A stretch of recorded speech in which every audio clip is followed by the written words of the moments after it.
ദൈവമെനിക്കനുകൂലം അതു നന്നായി അറിയുന്നു ഞാൻ. ദൈവമെനിക്കനുകൂലം അതു നന്നായി അറിയുന്നു ഞാൻ. ദൈവമനുകൂലമെങ്കിൽ ആരെനിക്കെതിരായിടും? ദൈവമനുകൂലമെങ്കിൽ ആരെനിക്കെതിരായിടും? പരീക്ഷ എൻ്റെ ദൈവം അനുവദിച്ച പരിഹാരം എനിക്കായി കരുതിയിട്ടുണ്ട്. പരീക്ഷ എൻ്റെ ദൈവം അനുവദിച്ച പരിഹാരം എനിക്കായി കരുതിയിട്ടുണ്ട്. എന്തിനെന്നു ചോദിക്കില്ല ഞാൻ, എൻ്റെ നന്മയ്ക്കായെന്നറിയുന്നു ഞാൻ. എന്തിനെന്നു ചോദിക്കില്ല ഞാൻ, എൻ്റെ നന്മയ്ക്കായെന്നറിയുന്നു ഞാൻ. പുറപ്പാട് 33:13. അങ്ങ് എന്നിൽ സംപ്രീതനാണെങ്കിൽ പറഞ്ഞേ, സംപ്രീതനാണെങ്കിൽ അങ്ങയുടെ വഴികൾ എനിക്ക് കാണിച്ചു തരണമേ. ഞാൻ അങ്ങയെ അറിയുകയും പ്രീതിപ്പെടുത്തുകയും ചെയ്യട്ടെ. ഈ ജനത അങ്ങയുടെ സ്വന്തം ജനമാണെന്ന് ഓർമ്മിച്ചാലും കർത്താവ് പറഞ്ഞു, ഞാൻ തന്നെ നിന്നോട് കൂടെ വരികയും നിനക്ക് ആശ്വാസം നൽകുകയും ചെയ്യും. കർത്താവ് പറഞ്ഞു, ഞാൻ തന്നെ നിന്നോട് കൂടെ വരികയും നിനക്ക് ആശ്വാസം നൽകുകയും ചെയ്യും. ശ്രുതികട ഹല്ലേലൂയ. ഹല്ലേലൂയ, ഹല്ലേലൂയ, ഹല്ലേലൂയ, ഹല്ലേലൂയ, ഹല്ലേലൂയ, ഹല്ലേലൂയ, ഹല്ലേലൂയ. കരങ്ങൾ ഉയർത്തിക്കൊണ്ട് ശ്രുതിക്കട്ടെ. ഹല്ലേലൂയ, ഹല്ലേലൂയ, ഹല്ലേലൂയ, ഹല്ലേലൂയ. യേശുവേ സ്തോത്രം. ഹല്ലേലൂയ, ജയം ഹല്ലേലൂയ, യേശു കർത്താവ് ജീവിക്കുന്നു. ഹല്ലേലൂയ, ജയം ഹല്ലേലൂയ, യേശു കർത്താവ് ജീവിക്കുന്നു. പരിശുദ്ധ പരമദിവ്യകാരുണ്യത്തിന് ആരാധനയും സ്തുതിയും പുകഴ്ചയും ഉണ്ടായിരിക്കട്ടെ. പ്രിയപ്പെട്ടവരെ, കർത്താവിനെ കൂടെ കൊണ്ടുപോകാനുള്ള മാർഗം കൂടി പുറപ്പാട് 33:13 പറയുന്നുണ്ട്. അങ്ങ് എന്നിൽ സംപ്രീതനാണെങ്കിൽ അങ്ങയുടെ വഴി എനിക്ക് കാണിച്ചു തരിക. ദൈവത്തെ സംപ്രീതനാക്കിയാൽ ദൈവം നമ്മോട് കൂടെ വരും.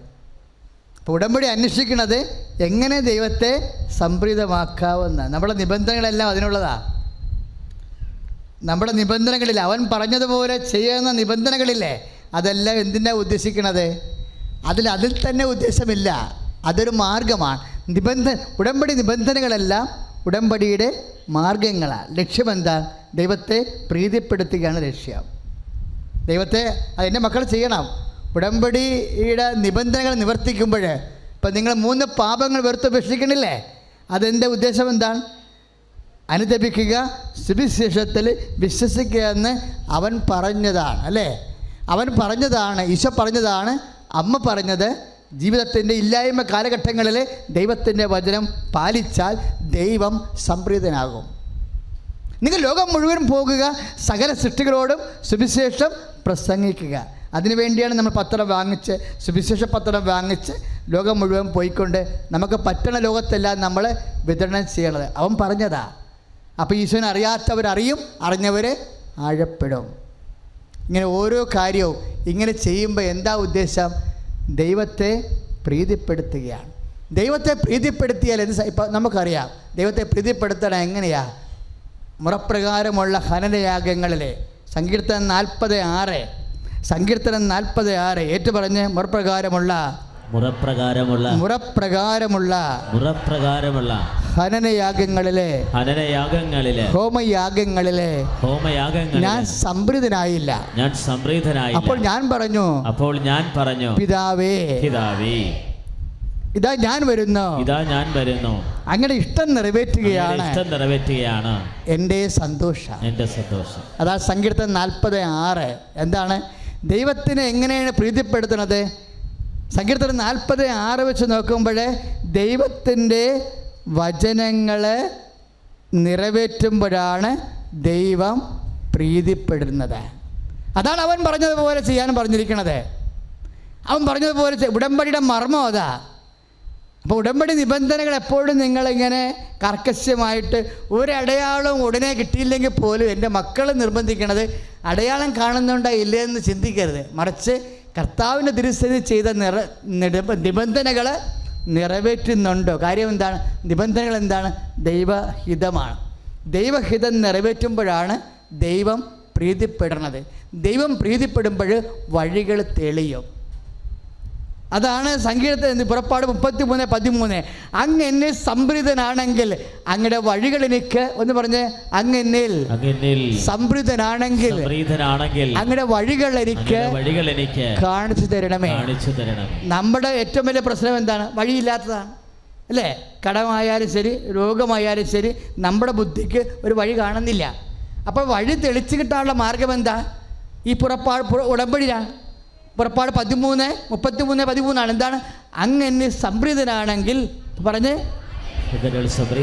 അങ്ങയുടെ വഴികൾ എനിക്ക് കാണിച്ചു തരണമേ. അപ്പം നമ്മുടെ മക്കളെ വളർത്താൻ അഡ്മിഷന്, ജോലിക്ക്, യാത്രയ്ക്ക്, സർട്ടിഫിക്കറ്റിന് ഇതൊന്നും നമ്മൾ അത്രയും ബേജാറാകേണ്ട ഒരു കഥയുമില്ല. ഇതൊക്കെ എന്തൊക്കെ എപ്പോൾ എങ്ങനെയെല്ലാം ചെയ്യണമെന്ന് അതിൻ്റെ വഴികളെല്ലാം ദൈവത്തിനറിയാം. ആ ദൈവത്തെ സംപ്രീതമാക്കാനാണ് നമ്മൾ ശ്രദ്ധിക്കണം. വചനം മുഴുവനും അങ്ങനെയാണ്. നിങ്ങൾ ആദ്യം ദൈവരാജ്യത്തെയും, ദൈവരാജ്യം എന്ന് പറയുന്നത് എന്താണ്? ദൈവഭരണം. ദൈവഭരണം എന്താണ്? ദൈവത്തിൻ്റെ മനസ്സിൻ്റെ ഇച്ഛയുടെ ആവിഷ്കാരമാണ്. ദൈവത്തിൻ്റെ ഇച്ഛ നിറവേറ്റുന്നതാണ് ദൈവ രാജ്യം എന്ന് പറയണത്. ഇപ്പോൾ സ്വർഗസ്ഥനായ പിതാവിൻ്റെ ആ പ്രാർത്ഥനയെപ്പോലും എന്താണ് എഴുതിയിരിക്കുന്നത്? അങ്ങയുടെ നാമം പൂജിതമാകണമേ, അങ്ങയുടെ രാജ്യം വരണമേ, അങ്ങയുടെ തിരുമനസ്സ് അല്ലേ? 6:10 മത്തായിയുടെ സുവിശേഷം 6:10 എന്ന് പറഞ്ഞ് അങ്ങയുടെ തിരുമനസ്സ് സ്വർഗത്തിലെ പോലെ ഭൂമിയിലും ആകണമേ. അപ്പം ദൈവത്തിൻ്റെ വചനമാണ് ദൈവത്തിൻ്റെ മനസ്സ്. ദൈവത്തിൻ്റെ വചനം നിറവേറ്റുമ്പോൾ, ദൈവത്തിൻ്റെ ഇച്ഛ അനുവർത്തിക്കുമ്പോൾ ദൈവിക ഭരണം ഉണ്ടാകുന്നു. അതിനാണ് ദൈവരാജ്യം എന്ന് പറയണത്. അതുകൊണ്ടാണ് മത്തായി പറയണത്, നീ ആദ്യം ദൈവരാജ്യത്തെ അന്വേഷിക്കുക, ആദ്യം ദൈവരാജ്യത്തെ അന്വേഷിക്കുക. മത്തായി 6:33 ബാക്കിയുള്ളത് ചേർത്ത് നൽകും. കൈ അടിച്ചു കർത്താവ് ഞങ്ങൾ ദൈവരാജ്യത്തെ അന്വേഷിക്കുന്നവരാണ്. കർത്താവായ ദൈവമേ, മത്തായി 6:33 നിങ്ങൾ ആദ്യം ദൈവരാജ്യത്തെയും അതിന്റെ നീതിയെയും അന്വേഷിക്കുക, ബാക്കിയുള്ളത് ചേർത്ത് നൽകും. പരിശുദ്ധ പരമദിവ്യകാരുണ്യത്തിന് ആരാധനയും സ്തുതിയും പുകഴ്ചയും ഉണ്ടായിരിക്കട്ടെ. ഇനി മക്കൾ ശ്രദ്ധിക്കണം. എന്താ ഈശോ പറഞ്ഞത്? ആദ്യം ഒന്ന് പറഞ്ഞ്, നിങ്ങൾ ആദ്യം ദൈവരാജ്യത്തെയും അതിന്റെ നീതിയെയും കുറിച്ച് അന്വേഷിക്കുക. പരിശുദ്ധ അമ്മയ്ക്കും തിരുക്കുമാരനും ആദ്യം കോടാനകോടി നന്ദി പറയുന്നു. എൻ്റെ പേര് മോളി ജോൺ. ഞാൻ ചെന്നൈയിൽ നിന്നാണ് വരുന്നത്. 2019 ആദ്യമായിട്ട് ഞാൻ ഈ കൃപാസനത്തെ പറ്റി അറിയുന്നത്. എങ്ങനെയെന്ന് വെച്ചാൽ, ഞാൻ യൂട്യൂബിൽ ഇങ്ങനെ ഫോണിൽ നോക്കിക്കൊണ്ടിരുന്നപ്പോൾ പെട്ടെന്ന് കൃപാസനം എന്ന പേര് അങ്ങനെ ഒരു ധ്യാനം എന്നത് കണ്ട ഉടനെ തന്നെ ഞാൻ വിചാരിച്ചു, എന്താ ഈ കൃപാസനം എന്നൊക്കെ പറഞ്ഞാൽ ചുമ്മാ എന്തോ ഒരു ഹിന്ദു നെയിം പോലെയാണ് ഫസ്റ്റ് എനിക്ക് തോന്നിയത്. ഞാൻ ചെന്നൈയിലായതുകൊണ്ടാണെന്ന് തോന്നുന്നു. അപ്പോൾ ഞാൻ പിന്നെ അത് സ്കിപ്പ് ചെയ്താണ് വിട്ടത്. പിന്നെ ഒരു ദിവസം കഴിഞ്ഞതിന് ശേഷം പിന്നെയും അത് അപ്ലോഡായി കിടക്കുക. അപ്പം ഞാൻ പിന്നെ അത് വീണ്ടും ഞാൻ നോക്കിയപ്പോൾ അച്ഛൻ ഇങ്ങനെ ധ്യാനം പറയുന്നത് ഞാൻ കേൾക്കാൻ തുടങ്ങിയപ്പോൾ മാതാവിനെ കുറിച്ച് സംസാരിക്കുക. അപ്പോൾ ഞാൻ ജോസഫ് അച്ഛനെ കുറിച്ച് ഞാൻ വിചാരിച്ചത്, അച്ഛൻ ഇതുപോലെ കുറേ അച്ഛന്മാരൊക്കെ ഇതുപോലെ മാതാവിനെ കുറിച്ചൊക്കെ പറയുന്നുണ്ട്, വെറുതെ ആണെന്ന് തോന്നുന്നു എന്ന് വിചാരിച്ചിട്ട്. എന്ന് വെച്ചാൽ എനിക്ക് ഭയങ്കര ഇഷ്ടമാണ് മാതാവിനെയും ഈശോനെയും. പക്ഷേ കുറേ പേരിങ്ങനെ മാതാവിനെ കുറിച്ച് ചുമ്മാ എന്തെങ്കിലുമൊക്കെ ഓരോ ധ്യാനമൊക്കെ കുറിച്ച് പറയുന്നത് വിചാരിച്ചിട്ട് ഞാൻ അതിനെ സ്കിപ്പ് ചെയ്ത് ഇവിടെയാണ് ചെയ്യുന്നത്. അപ്പോൾ എന്നെ അറിയാതെ തന്നെ എന്നെ എന്തോ ഒന്ന് സ്പർശിക്കുകയാണ്, അത് വീണ്ടും നോക്കുമെന്ന്. അപ്പം ഞാൻ പിന്നെ ആ അച്ഛൻ്റെ ആ ടോക്കെല്ലാം ഫുള്ളും ഇങ്ങനെ നോക്കാൻ തുടങ്ങിയപ്പോൾ ഉടമ്പടിയെക്കുറിച്ചൊക്കെ പറയുക. എനിക്ക് ഈ ഉടമ്പടി എന്താണെന്നോ ആ ഉപ്പ്, തേന്, തൈലം ഇതൊക്കെ പറയുമ്പോൾ എനിക്കൊന്നും മനസ്സിലാകുന്നില്ല.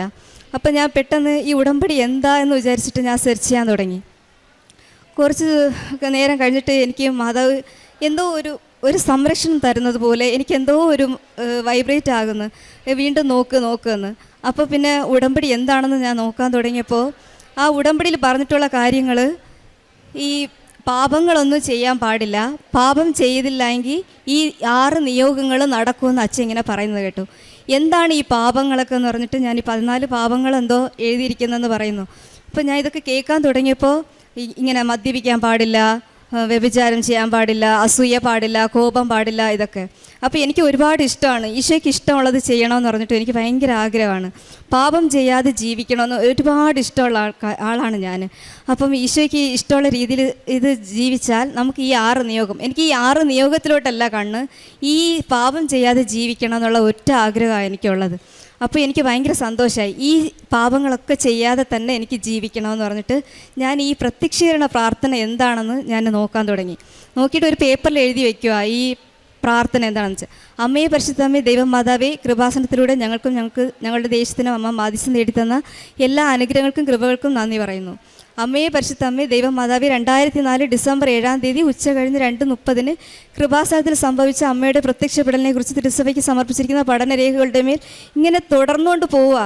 ഈ പ്രാർത്ഥന ഇതെന്താ പ്രാർത്ഥന, അങ്ങനെ ആലോചിക്കാം ഞാൻ. ഈ 2007 ഇതൊക്കെ ഈ ഡേറ്റൊക്കെ എന്തിനാന്ന് പറഞ്ഞിട്ട്, ശരി എന്തായാലും അച്ഛൻ പറഞ്ഞ പ്രാർത്ഥനയല്ലേ, ഇതിൽ അമ്മ കൊടുത്ത പ്രാർത്ഥനയല്ലേ എന്ന് ഓർത്തിട്ട് ഞാൻ അതിനെ കാണാതെ പഠിക്കാൻ തുടങ്ങി. നമുക്ക് എവിടെയെങ്കിലും പോയാൽ ഈ പേപ്പർ മിസ്സായാൽ നമുക്കത് ചൊല്ലാൻ പറ്റത്തില്ലല്ലോ. അപ്പോൾ അമ്മയോടുള്ള കൂടുതൽ ഇഷ്ടം കാരണം ഈ പ്രാർത്ഥന ഞാൻ കാണാതെ പഠിച്ച് ഫുള്ളും എവിടെ പോയാലും ഞാൻ അടുക്കളയിൽ ജോലി ചെയ്യുമ്പോഴും റൂമിൽ പോകുമ്പോഴും വെറുതെ ഒറ്റയ്ക്ക് ഇരിക്കുമ്പോഴൊക്കെ ഞാൻ ഇങ്ങനെ ഈ പ്രാർത്ഥന ചുമ്മാ ചൊല്ലിക്കൊണ്ടിരുന്നു. എന്ന് വെച്ചാൽ കൂടുതൽ എനിക്ക് അമ്മയോട് ഇഷ്ടമാണ്. അതുകൊണ്ട് ഞാൻ ജപമാല ചൊല്ലി തീരുന്നതിന് മുമ്പ് ഈ പ്രാർത്ഥന അങ്ങനെ അറിയാതെ പറയാൻ തുടങ്ങി. ഒരു ദിവസമായപ്പോൾ എനിക്ക് ഒറ്റ ആഗ്രഹമായിരുന്നു, മാധവി എല്ലാവരും ഇങ്ങനെ കൃപാസനത്തിൽ വന്ന് ഇങ്ങനെ ധ്യാനത്തിന് കൂടിയിട്ട് ഇങ്ങനെ സാക്ഷ്യമൊക്കെ പറയുന്നില്ല, എനിക്കും ഒരു ജീവിതത്തിൽ ഒരു അത്ഭുതം നടക്കണം. എന്ന് വെച്ചാൽ ഇന്നേ വരെ ഞാൻ ജീവിതത്തിൽ സാക്ഷ്യം പറഞ്ഞിട്ടില്ലാത്ത ആളാണ്. അപ്പോൾ എനിക്ക് നല്ലതൊക്കെ നടക്കുന്നുണ്ട്, ദൈവത്തിന് ഞാൻ ഒരുപാട് നന്ദി എന്നും പറയുന്ന ആളാണ്. പക്ഷേ എനിക്ക് ഈ അത്ഭുതം ഇങ്ങനെ സാക്ഷ്യം പറയുന്നതൊക്കെ ഞാൻ ഇതുവരെയും ചെയ്തിട്ടില്ല. അപ്പോൾ എനിക്ക് ഈ മനുഷ്യനെ കൊണ്ട് അസാധ്യം ആയ കാര്യങ്ങളാണ് എനിക്ക് അത്ഭുതം നടക്കേണ്ടതെന്നുള്ള ഒറ്റ ആഗ്രഹം ഉണ്ടായിരുന്നു. മനുഷ്യനെല്ലാം സാധിക്കും, പക്ഷേ ദൈവത്തിന് അസാധ്യമായിട്ടൊന്നും ഇല്ലയെന്ന് ഞാൻ വിശ്വസിക്കുന്ന ആളാണ്. പക്ഷേ മനുഷ്യനെ കൊണ്ട് ചെയ്യുന്നതല്ല, ദൈവത്തിന് സാധ്യമുള്ള കാര്യം എനിക്ക് നടക്കണം, അത് ആത്മീയ കാര്യമാണ്, കൂടുതൽ നടക്കണമെന്ന് എനിക്ക് ഭയങ്കര ആഗ്രഹമായിരുന്നു. അപ്പോൾ ഒരു ദിവസം എനിക്ക് അച്ഛൻ്റെ ഒരു ദിവസത്തെ ധ്യാനത്തിൽ ഇങ്ങനെ പറയാം, അച്ഛൻ നമുക്ക് വേദനകൾ ഈശോയോടൊപ്പം സഹിക്കുകയാണെങ്കിൽ നമുക്കും രക്തസാക്ഷികളായിട്ട് മാറാൻ പറ്റുമെന്ന് പറയാം. അപ്പോൾ എനിക്ക് ശരീരത്തിൽ എന്ത് വേദന വന്നാലും ഞാൻ പെട്ടെന്ന് അത് പ്രതികരിക്കാത്ത ആളാണ്. മാക്സിമം ഞാനത് ഒരുപാട് സഹിക്കുന്ന ആളാണ്. അപ്പം ഞാൻ ഓർത്ത് വേദനയൊക്കെ വന്നാൽ നമ്മളെ കൊണ്ട് സഹിക്കാൻ പറ്റും, ശരീരത്തിലുള്ള വേദനയല്ലേ സാരമില്ല. അപ്പം മനസ്സിലുള്ള വേദനയാണ് എനിക്ക് സഹിക്കാൻ പറ്റാത്തത്.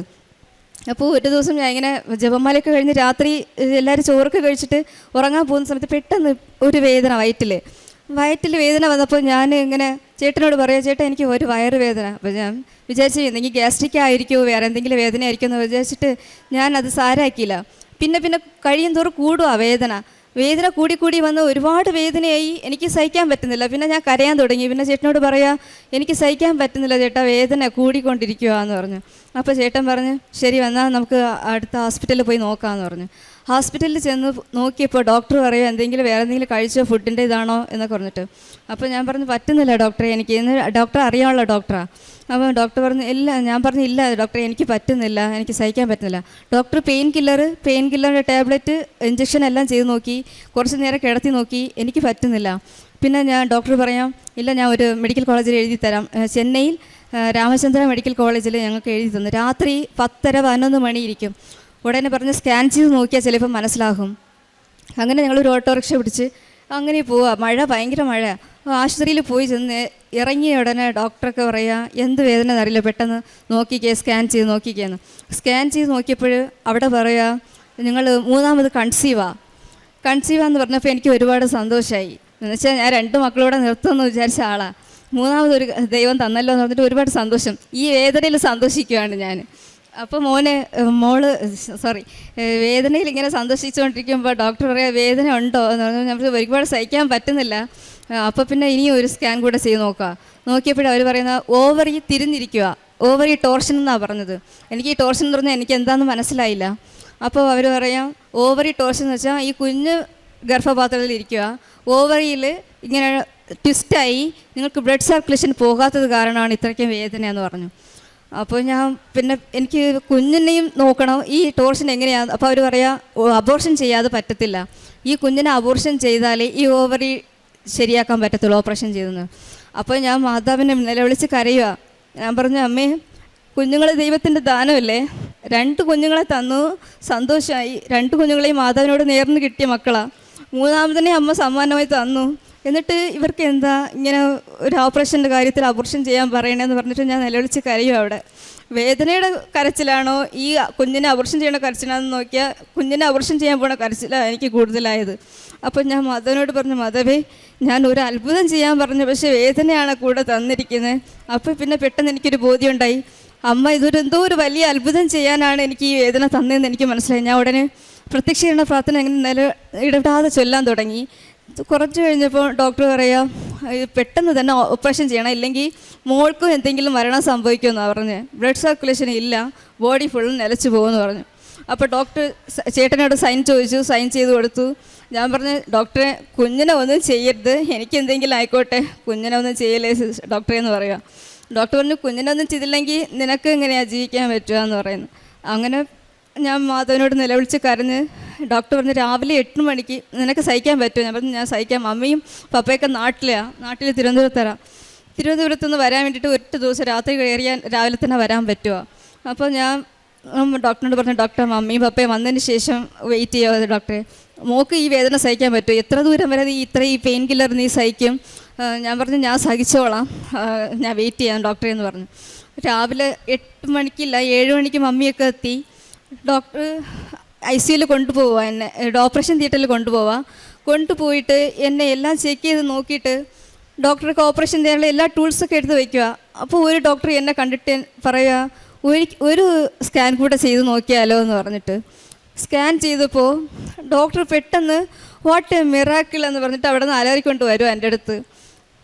എന്നിട്ട് എന്നെ നോക്കിയിട്ട് പറയുക, മോളെ ഈ കുഞ്ഞ് നേരെയായി, ഈ ടോർഷൻ നേരെയായി, ഓവറി നേരെയായിരിക്കുന്നു, കുഞ്ഞിനൊന്നുമില്ല, കുഞ്ഞ് നോർമലായിട്ടിരിക്കുക, ഞങ്ങൾക്കിത് പറ്റുന്നില്ല വിശ്വസിക്കാൻ വേണ്ടി എന്ന് പറയുക ഡോക്ടർ. ഞാൻ പെട്ടെന്ന് അവരെ നോക്കി ചിരിക്കുന്നില്ല, സ്വർഗത്തിൽ ഇങ്ങനെ കണ്ണുകളുയർത്തി, പരിശുദ്ധ അമ്മേ ഇത്രയും വലിയ അത്ഭുതം ചെയ്തതിന് ഞാൻ കൂടി നന്ദി പറയുന്നെന്ന് പറഞ്ഞിട്ട് വിശ്വാസ പ്രമാണവും ഈ ജപമാല ഇങ്ങനെ ചൊല്ലി എൻ്റെ അമ്മയോട് നോക്കി ഞാൻ പുഞ്ചിരിച്ച് ഞാൻ കരഞ്ഞ് സാക്ഷ്യം പറയാം അവിടെ ഇരുന്നിട്ട്. എന്നിട്ട് ഞാൻ ഡോക്ടറോട് പറഞ്ഞു, ഡോക്ടറെ എനിക്ക് വിശ്വാസമാണ് അമ്മയാണ് ഇത് ചെയ്തത്, അമ്മയും ഈശോയോ എനിക്ക് ഈ കുഞ്ഞിനെ തിരിച്ച് തന്നതെന്ന് പറഞ്ഞിട്ട്. എന്നിട്ട് അവിടുത്തെ എല്ലാ സിസ്റ്റേഴ്സിനും ഡോക്ടേഴ്സിനോട് ഞാൻ പറഞ്ഞിട്ടാണ് ഇറങ്ങിയതിന് ശേഷം ഡോക്ടർ പറയുക, കുറേ പെയിൻ കില്ലറും ടാബ്ലറ്റൊക്കെ തന്നത് കാരണം മോന് എന്തെങ്കിലും ആകും, കൈക്കാലോ അല്ലെങ്കിൽ മൂളയ്ക്ക് എന്തെങ്കിലും ആകും എന്ന് പറഞ്ഞിട്ട് തമിഴിലാണ് പറഞ്ഞത്. അപ്പോൾ ഇന്ന് വരെ മോന് ഒരു കുഴപ്പമില്ല, നല്ല ആരോഗ്യമുള്ള 3 മക്കൾ ദൈവം തന്നതിനെ കൂടി നന്ദി പറയുക. മനുഷ്യർക്ക് അസാധ്യം അത് ദൈവത്തിന് സാധ്യമാണെന്ന് ലൂക്ക 18:27 പറഞ്ഞത് ആ കാര്യം ദൈവം എനിക്ക് സാധിച്ചു തന്നു. അങ്ങനെ ഇടയ്ക്ക് കുറേ നാൾ കഴിഞ്ഞതിന് ശേഷം ജപമാല ചൊല്ലലും പ്രാർത്ഥനയും വീട്ടിലൊക്കെ നടന്നുകൊണ്ട് പോയപ്പം ഇടയ്ക്കിടയ്ക്ക് കുറച്ച് ഡൗണായി. പ്രാർത്ഥനയിൽ ഡൗൺ ആയതല്ല, ഞാൻ പ്രാർത്ഥിക്കുമ്പോഴേ ചേട്ടന് ചിലപ്പോൾ ഡൗൺ ആവും. ചേട്ടൻ പറയും, മാതാവ് മാത്രം മതിയോ നിനക്ക്, എപ്പോഴും ജപമാല ചൊല്ലിയാൽ മാത്രം മതിയോ? ബൈബിൾ വായിക്കും, ജപമാല ചൊല്ലും, പ്രാർത്ഥിക്കും, നീ ചുമ്മാ ഇങ്ങനെ ചൊല്ലിക്കൊണ്ടിരുന്നാൽ വേറെ എന്താ എന്ന് പറഞ്ഞിട്ട്. അപ്പോൾ പിന്നെ കുറേ നാൾ കഴിഞ്ഞപ്പോൾ ചേട്ടൻ തന്നെ പറയുക, ഇതൊക്കെ നിർത്തി വെച്ച് നോക്കൂ, ഒരു ദിവസം എങ്ങനെയാണെന്ന് നോക്കാമെന്ന്. അങ്ങനെ കുറച്ച് നാൾ ചേട്ടൻ പ്രാർത്ഥനയ്ക്കൊന്നും വരത്തില്ല, നിങ്ങൾ പഠിച്ചോ, നിങ്ങൾ ചൊല്ലിക്കോ, പ്രത്യക്ഷീകരണ പ്രാർത്ഥനയ്ക്കൊന്നും എഴുന്നേൽക്കത്തില്ല, 5:30 എഴുന്നേൽക്കത്തില്ല. പ്രാർത്ഥിക്കുന്ന സമയത്ത് മാതാവ് ഞങ്ങൾക്ക് ഒരു അനുഭവം ഉണ്ടായിരുന്നു. എല്ലാവർക്കും കൊറോണ ഒന്നും വരത്തില്ല എന്നുള്ള ഒരു ബോധ്യം ഞങ്ങൾക്ക് തന്നായിരുന്നു. അതുകൊണ്ട് ഞങ്ങൾക്ക് ഈ കൊറോണ വന്നപ്പോൾ എല്ലാവരും കൊറോണയിൽ ഇങ്ങനെ കോവിഡ് കാരണം മരിച്ചു പോവുകയാണ്. അപ്പോൾ നമ്മുടെ ആത്മാവ് നഷ്ടപ്പെട്ടാൽ നമ്മളെവിടെ പോകും? എനിക്ക് ഈ പാതാളത്തിലും ശുദ്ധീകരണ സ്ഥലത്തൊന്നും പോകാൻ ഒരു വലിയ താല്പര്യമൊന്നുമില്ല. അപ്പോൾ ഞാൻ മാതാവിനോട് കരഞ്ഞു പ്രാർത്ഥിച്ചു, ഈശോയെ എൻ്റെ ആത്മാവ് നഷ്ടപ്പെടാതെ ഈ സ്വർഗത്തിൽ പോകാൻ വേണ്ടിയിട്ട് അമ്മ എനിക്ക് ഈശോയുടെ ഒപ്പം കൊണ്ടുപോകാൻ എന്നെ വഴി നടത്തണമെന്ന് ഞാൻ ഒരുപാട് എപ്പോഴും പ്രാർത്ഥിക്കുന്ന ഒറ്റ കാര്യം, എൻ്റെ ആത്മാവ് നഷ്ടപ്പെടാതെ കാത്തുകൊള്ളണേ എന്ന് പ്രാർത്ഥിക്കും. ഈ അത്ഭുതമൊക്കെ നടന്നപ്പോൾ കുറേ പേർക്ക് സാക്ഷിയൊക്കെ പറഞ്ഞപ്പോൾ, ഓ നിങ്ങൾക്ക് മാത്രമാണോ മാതാവ് ഉള്ളത്, ഞങ്ങൾക്കൊന്നുമില്ലേ, ഞങ്ങൾക്ക് ഒന്നും അത്ഭുതം നടക്കത്തില്ല, ഞങ്ങൾക്ക് മാത്രമാണ് നടക്കുന്നതൊക്കെ കുറേ പേര് അസൂയ കൊണ്ട് ഞങ്ങൾക്ക് ആരും ചിലർ സംസാരിക്കാണ്ട് പോയിട്ടുണ്ട്, ചിലർ കുടുംബത്തിലുള്ളവരൊക്കെ മാറിപ്പോയിട്ടുണ്ട്, അങ്ങനെയൊക്കെ ഉണ്ട്. പക്ഷെ എന്നാലും എന്ത് തന്നെ വന്നാലും ഞാൻ ഈശോയിനെ മാതാവിനെ വിടത്തില്ല, അവർക്ക് വേണ്ടി പ്രാർത്ഥിക്കും. ഈശോ പറഞ്ഞിട്ടില്ലേ, എന്നെ കഷ്ടപ്പെടുത്തിയവർ എന്ന് വെച്ചാൽ തമിഴിൽ പറയും, എന്നെ തുൻപുറുത്തിനവർ ഉങ്ങളെയും തുൻപുറുത്തുവാർ എന്ന് ഞങ്ങളുടെ ഇടവകയിൽ അച്ഛനൊക്കെ എപ്പോഴും പറയും. അത് ആ ബൈബിൾ വചനം എനിക്ക് എപ്പോഴും മനസ്സിലുണ്ടാവും. ഈശോയെ കഷ്ടപ്പെടുത്തിയതുപോലെ നമ്മളെയും കുറേ പേര് കഷ്ടപ്പെടുത്തും. എന്നാലും നമ്മളെ വഴിതെറ്റിക്കാൻ നോക്കിയാലും നമ്മൾ ഈശോയിനെയും മാതാവിനെയും വിടത്തില്ല എന്ന് പറഞ്ഞിട്ട് മുറുകെ പിടിച്ച് ജപമാലയും പ്രാർത്ഥനയും ദിവ്യബലിയും ഒരു ആത്മീയ രക്ഷയ്ക്ക് വേണ്ടിയിട്ട് എന്തൊക്കെ പ്രാർത്ഥന ചെയ്യണോ അതൊക്കെ എല്ലാം ഇരുന്ന് മുറുകെ പിടിച്ച് ചെയ്യുന്നു. ഇന്ന് കുടുംബത്തിൽ കുറേ കഷ്ണങ്ങളൊക്കെ ഞങ്ങൾക്ക് വന്നിട്ടുണ്ടെങ്കിലും ദൈവം ഞങ്ങൾക്കൊരു ഈശോയുടെ ഒരു സമാധാനം ഞങ്ങൾക്ക് കിട്ടി. മാതാവിൻ്റെ ഒരു വലിയ സ്നേഹം ഞങ്ങൾക്ക്, ഈശോയുടെ സ്നേഹം അങ്ങനെ കവിഞ്ഞൊഴുകുന്ന ഒരു അനുഭവമൊക്കെ ഞങ്ങൾക്ക് കിട്ടിയിട്ടുണ്ട്. ഇപ്പം ഇവിടെ ചെന്നൈയിൽ നിന്ന് ഞങ്ങൾ വരുക, ഇവിടെ വന്ന് ഞാൻ സാക്ഷ്യം പറയണമെന്ന് ഓർത്തല്ല വന്നത്. പെട്ടെന്ന് ഞങ്ങളെ മാതാവ് കയറ്റി അയച്ചതാണ്. പെട്ടെന്ന് ടിക്കറ്റ് എടുക്കാൻ തോന്നി. മോളും മക്കളൊക്കെ പറയാം 10 ദിവസം ലീവല്ലേ, കോട്ടളി ലീവല്ലേ, കൃപാസനത്തിൽ പോയിട്ട് വരാമോ അമ്മ എന്ന് പറഞ്ഞിട്ട്. അപ്പോൾ പെട്ടെന്ന് തന്നെ ചേട്ടൻ പറഞ്ഞാൽ ശരി പോയിട്ട് വരാമെന്ന് പറഞ്ഞിട്ട്, പെട്ടെന്ന് ചേട്ടൻ പറയുന്ന ആളല്ല, കൃപാസനമൊക്കെ പെട്ടെന്ന് പറയുന്ന ആളല്ല ചേട്ടനെ കൊണ്ട് പറയിപ്പിച്ച്. അതിന് 2 ദിവസം മുമ്പിൽ തന്നെ ഞാൻ പറയുക, മാതാവേ കൃപാസനത്തിൽ വരണമെന്ന് ആഗ്രഹമുണ്ട്, പക്ഷേ അമ്മ ഇതിൽ ഒരു വലിയ അത്ഭുതം ചെയ്യണം, ഞാൻ പറഞ്ഞാലൊന്നും കേൾക്കത്തില്ല, ചേട്ടൻ്റെ ഭാഗമുണ്ടോ മക്കളുടെ ഭാഗമുണ്ടോ പറയണമെന്ന് പറഞ്ഞ് വിചാരിച്ചിരുന്നു. അതേപോലെ തന്നെ ചേട്ടൻ തന്നെ പറയുക ശരി പോയിട്ട് വരാം. അങ്ങനെ പെട്ടെന്ന് കയറി വന്നാൽ ഇവിടെ 3 ദിവസമായിട്ട് ഇവിടെ നിൽക്കുക. സാക്ഷ്യം പറയണമെന്നുള്ള ഒറ്റ ചിന്ത ഒന്നുമില്ല. സാക്ഷി ഇങ്ങനെ വരുന്നവരടുത്തും പോകുന്നവരടുത്തും പറയുന്നതല്ലാണ്ട് ഇങ്ങനെ മയക്ക് പിടിച്ച് പറയുന്നത് ഞാൻ ഒരിക്കലും പ്രതീക്ഷിച്ചില്ല, ഒരിക്കൽ പോലും പ്രതീക്ഷിച്ചില്ലായിരുന്നു. ഇപ്പം മാതാവിനോട് ഇവിടെ ഇരുന്നിട്ട് ഞാൻ ഇരുന്ന് സാക്ഷ്യം കാണുമ്പോൾ ചേട്ടനോട് പറയുക, നമ്മൾ ഇതുവരെ 2019 എടുത്തതാണ് ഉടമ്പടി ഞാനത് ഓൺലൈനിൽ എടുത്തതാണ്. നിയോഗം ഒന്നും വച്ചിട്ടില്ലായിരുന്നു, ഒറ്റ നിയോഗം മാത്രമേ ഉള്ളായിരുന്നു, എൻ്റെ ജീവിത അവസാനം വരെ മാതാവും ഈശോയും കൂടെ ഉണ്ടാവണം. ഈ ഒറ്റ നിയോഗം മാത്രമേ വെച്ചിട്ടുള്ളായിരുന്നു. അതേപോലെ ഇന്ന് വരെ ഈശോയും മാതാവും ഞങ്ങളുടെ കൂടെ ഉണ്ടെന്നുള്ള ആ ഒരു സാക്ഷ്യത്തിന് അടയാളമായിട്ടാണ് മോൻ്റെ കാര്യവും ഞങ്ങളുടെ ഓരോ ദിവസത്തെ ജീവിതവും അങ്ങനെ പോയിക്കൊണ്ടിരിക്കുക. വേറെ ഒരു കാര്യവും ഞാൻ ചോദിച്ചിട്ടില്ല. ജോലിയുടെ കാര്യമോ ഞങ്ങളുടെ സാമ്പത്തിക ബുദ്ധിമുട്ടോ വേറെ എന്തും രോഗത്തിൻ്റെ കാര്യം ഒന്നും ഞാൻ ചോദിക്കുന്നില്ല. ആത്മീയ രക്ഷയാണ് ഞങ്ങൾക്ക് വേണ്ടത്. അതേപോലെ ഈ കൃപാസന ഇവിടെ വേദിയിൽ അച്ഛൻ പറയുമ്പോഴൊക്കെ ഞാൻ വിചാരിക്കുന്നത് ഇത് ലോകത്തിൻ്റെ ഈ ലോക അവസാനത്തിൻ്റെ അടയാളങ്ങളായിട്ടാണ് ഓരോ സാക്ഷ്യങ്ങളും. ഇത് ആത്മീയ രക്ഷയ്ക്ക് വേണ്ടിയിട്ട് ദൈവം ഒരുക്കുന്ന ഒരു വഴിയായിട്ടാണ് ഞാൻ ഇത് കാണുന്നത്. ഇത് വെറുതെ ഒരു കൃപാസനമല്ല, ഈ അവസാന ലോകത്തിൻ്റെ കാലത്തിൻ്റെ അടയാളം, അവസാനത്തിൻ്റെ ഒരു കാലത്തിൻ്റെ ഒരു ഇതാണ് ദൈവം അനുവദിച്ച് ഇറക്കിയതാണ്. എന്ന് വെച്ചാൽ ഒരിടത്തും ഇതുപോലത്തെ ഒരു ആത്മീയ രക്ഷയ്ക്ക് വേണ്ടിയിട്ടുള്ള ഒരിതും ഞാൻ കണ്ടിട്ടില്ല. കുറേ ഇടത്തിലും മാതാവ് പ്രത്യക്ഷപ്പെട്ട് മെസ്സേജ് സന്ദേശങ്ങളൊക്കെ കൊടുക്കുന്നുണ്ട്. പക്ഷേ ഇത് ഓരോരുത്തരും എന്നുവെച്ചാൽ ജ്ഞാനസ്നാനം എടുക്കേണ്ട, കുർബാന ഒന്നുമില്ല, ഹിന്ദുക്കളായാലും മുസ്ലിങ്ങളായാലും പെട്ടെന്ന് വന്ന് തന്നെ ഇവിടെ ഉടമ്പടി എന്ന് വെച്ചാൽ നമ്മൾ പാപങ്ങളൊന്നും ചെയ്യാണ്ടിരുന്ന ദൈവം ഇറങ്ങി വന്ന് നമ്മളെ സ്നേഹിക്കുന്നത്. എല്ലാവർക്കും മാതാവ് പ്രത്യക്ഷപ്പെടും. മാതാവിനെയൊക്കെ ഞാൻ ഒരുപാട് സ്വപ്നം കണ്ട ആളാണ്. മാതാവ് കുറേ മെസ്സേജൊക്കെ തന്നിട്ടുണ്ട്, കുറേ വചനങ്ങൾ എനിക്ക് പറഞ്ഞു തന്നിട്ടുണ്ട്. അങ്ങനെ ഞാനും മാതാവിനെ ഒത്തിരി സ്നേഹിക്കുന്നത് കാരണമല്ല, ഇവിടെ ഉടമ്പടി എടുത്തിട്ടുണ്ടെങ്കിൽ എല്ലാവർക്കും മാതാവിൻ്റെ എന്തെങ്കിലും ഒരു അടയാളങ്ങൾ ഉണ്ടായിട്ടുണ്ടെന്ന് ഞാൻ വിശ്വസിക്കുന്നു. കാരണം മാതാവ് കൊണ്ടുവരാതെ ഇവിടെ ആരും ഈ കൃപാസനത്തിൻ്റെ അവിടുത്തെ കാല് കുത്താൻ പറ്റത്തില്ലെന്ന് ഞാൻ ഉറച്ച് വിശ്വസിക്കുക. ഇത്രയും ചെയ്ത് മാതാവിനും ഈശോയ്ക്കും കൂടി നന്ദി പറയും. പിന്നെ കാരുണ്യ പ്രവൃത്തി എനിക്ക് പറയാൻ വലിയ ആഗ്രഹമൊന്നുമില്ല. നമ്മൾ ചെയ്യുന്ന കാര്യങ്ങൾ മറ്റുള്ളവരോട് പറയരുതെന്ന് ഞാൻ ആഗ്രഹിക്കുന്ന ആളാണ്. കയ്യിൽ കാശ് കിട്ടിയാൽ കാശ് എൻ്റെ കയ്യിലിരിക്കത്തില്ല, എനിക്ക് ആർക്കെങ്കിലും കൊടുത്തില്ലെങ്കിൽ പറ്റത്തില്ല. അങ്ങനത്തെ ആളാണ്. ചേട്ടനോട് കുറേ വഴക്ക് മേടിച്ചിട്ടുള്ള ആളാണ്. പൈസയൊക്കെ നീ എങ്ങനെ കൊണ്ട് തീർക്കുന്നത് അറിയില്ല. എന്നുവെച്ചാൽ എനിക്കുണ്ടോ ഇതൊന്നും നോക്കത്തില്ല, പേഴ്സിൽ പൈസ ഇരിക്കത്തില്ല, കിട്ടുകയാണെങ്കിൽ അതിനങ്ങനെ തീർക്കും. എൻ്റെ മോളും എല്ലാവരും പറയും അമ്മയുടെ കയ്യിൽ കാശ് തന്നാൽ പിന്നെ തീർക്കും, ആർക്കെങ്കിലും കൊണ്ട് കൊടുക്കുക. കാണുന്നവരെയൊക്കെ ഞാൻ കുറച്ച് വയസ്സായ അമ്മച്ചിമാരെ കണ്ടാൽ പിന്നെ മാതാവിനായിട്ടാണ് കാണുന്നത്, വയസ്സായ അപ്പച്ചന്മാരെ കണ്ടാൽ എനിക്ക് ഈശോയായിട്ടാണ് കാണുന്നത്, സഹോദരങ്ങളെ കാണുമ്പോൾ യേശു 33 വയസ്സിൽ കുരിശ് ചുമന്ന അതുപോലെ എനിക്ക് കാണുന്നത്. വഴിയിൽ ഞാൻ ബസ് സ്റ്റാൻഡിലൊക്കെ ഓരോ അപ്പച്ചന്മാരും ചേട്ടന്മാരൊക്കെ ഇങ്ങനെ കിടക്കുന്നത് കാരണം അവരെ കാണാൻ സഹിക്കാൻ പറ്റുന്നില്ല. ഈശോ എത്രമാത്രം വേദന സഹിച്ചിട്ടുണ്ടാവും എനിക്ക് വേണ്ടി, നിങ്ങൾക്ക് വേണ്ടി, എല്ലാവർക്കും വേണ്ടി, ലോകത്തിന് വേണ്ടിയൊക്കെ എങ്ങനെ സഹിച്ചിട്ടുണ്ടാവും. ഈശോയുടെ ചെറിയ വേദന പോലും നമുക്ക് സഹിക്കാൻ പറ്റുന്നില്ലല്ലോ ഈശോയെ. ഇവിടെ കിടക്കുന്നവരൊക്കെ കാണുമ്പോൾ എനിക്ക് ഒരുപാട് സ്നേഹം, അവരെയൊക്കെ മദർ തെരേസയെ പോലെയൊക്കെ ചെയ്യണമെന്നൊരു ആഗ്രഹമുണ്ട്. പക്ഷേ എങ്ങനെ ചെയ്യണമെന്ന് എനിക്കറിയില്ല. പക്ഷെ ഞാൻ അവിടെ നിന്ന് പ്രാർത്ഥിച്ചിട്ട് വരും, അമ്മയുടെ കരങ്ങളിൽ ഈ അപ്പച്ചനെ അമ്മച്ചി ഞാൻ സമർപ്പിച്ചിട്ട് വരുക. അങ്ങനെ പറഞ്ഞിട്ട് പോയി പള്ളിയിലിരുന്ന് ആരാധന ചാപ്പിലിരുന്ന് കരഞ്ഞ് പ്രാർത്ഥിച്ച് അവർക്ക് വേണ്ടിയിട്ട് ഞാൻ ഒരുപാട് പ്രാർത്ഥിക്കും അവരുടെ ആത്മരക്ഷയ്ക്ക് വേണ്ടിയും അവർക്ക് സൗഖ്യം കൊടുക്കണമെന്നൊക്കെ. ഒരുപാട് പേർക്ക് സൗഖ്യം കൊടുത്തിട്ടുണ്ട് അമ്മ.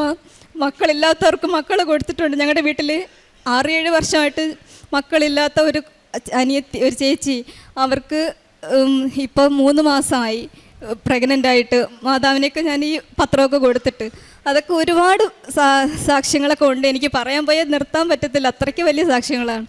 പ്രേക്ഷിത പ്രവർത്തനം പത്രം ഇങ്ങനെ കൊടുക്കും, എല്ലാവർക്കും കൊണ്ട് കൊടുക്കും. പിന്നെ കുമ്പസാരിക്കും. ആഴ്ചയിൽ മുടങ്ങാതെ ഞായറാഴ്ച ബലിയൊക്കെ കാണും, ദിവ്യബലി.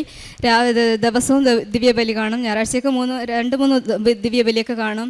പിന്നെ ആത്മരക്ഷയ്ക്ക് വേണ്ടി ഞങ്ങളെല്ലാവരും ഒരുമിച്ച് എവിടെ പോയാലും ഒരുമിച്ചാണ് പോകുന്നത്. എല്ലാത്തിനും ഈശോ ഇത്രയും ദൂരം വഴി നടത്തി ഞങ്ങളുടെ കുടുംബത്തിനെ ഓർത്ത് ഈശോയ്ക്ക് അമ്മയ്ക്കും കോടാനുകൂടി നന്ദി പറയുന്നു. ഇനിയും വരുന്ന മക്കളെയും ഇതുപോലെ സാക്ഷികളായിട്ട് മാറ്റണേ എന്ന് ഞാൻ പ്രാർത്ഥിക്കുന്നു.